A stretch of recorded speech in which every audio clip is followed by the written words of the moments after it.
Russia has not yet agreed to the US proposed 30-day ceasefire, raising fears that Moscow could be preparing for escalation instead of peace. Instead of diplomatic overtures, fresh satellite imagery at ASHO 8:15 UTC today reveals a massive deployment of strategic bombers at Olenya airbase, just 90 kilometers from NATO's northern edge. The satellite images expose a stunning increase in aerial firepower at the base. 10 Tu-95MS strategic bombers, 35 Tu-22M3 bombers, 5 and 12 transport planes, 3 Tu-134 UBL training aircraft, and 4 Mi-8 helicopters, totaling 45 aircraft. This unprecedented buildup suggests Moscow is positioning itself for large-scale operations rather than peace talks. Our experience in dealing with the West has already taught us not to believe their promises, but to make judgments based solely on their specific actions.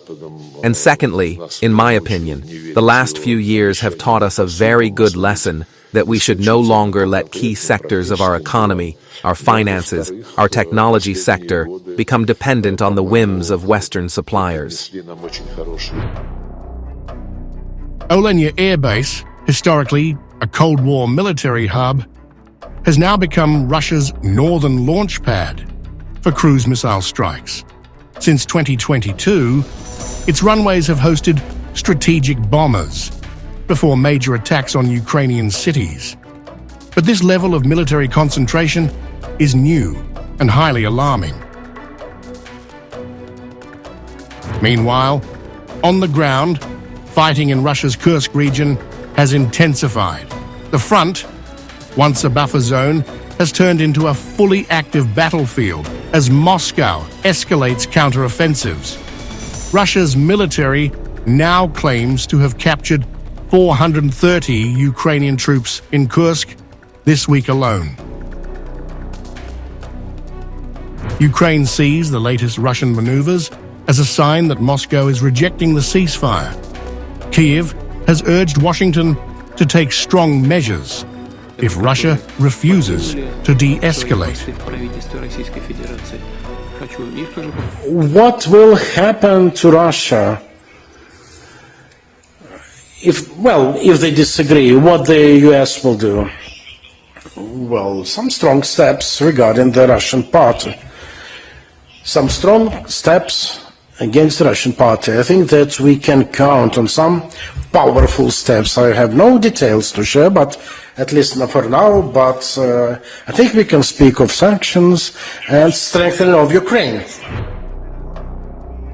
As pressure mounts, the US has now lifted restrictions on intelligence sharing with Ukraine, allowing Kyiv's military to access real-time battlefield data.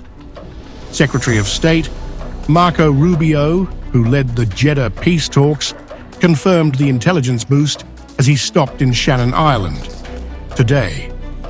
He said US will decide future course of action if Russia disagrees to the ceasefire. We'll see what the response is. If their response is yes, then we know we've made real progress and there's a real chance of peace. If their response is no, it would be highly unfortunate and it would make their intentions clear. So that's what we're hoping to hear from them. For Ukraine's military, the intelligence boost is already making a difference. Commanders on the Kharkiv front say the precision of artillery strikes has improved significantly, and drone reconnaissance missions are now receiving faster, more actionable data, helping forces pinpoint Russian movements with deadly accuracy. Yet Russia remains silent on the ceasefire proposal, even as the world waits. With strategic bombers amassing in Olenya, battles intensifying in Kursk, and Ukraine pushing for stronger US measures, the coming days could determine whether diplomacy prevails or if the war is about to enter an even deadlier phase.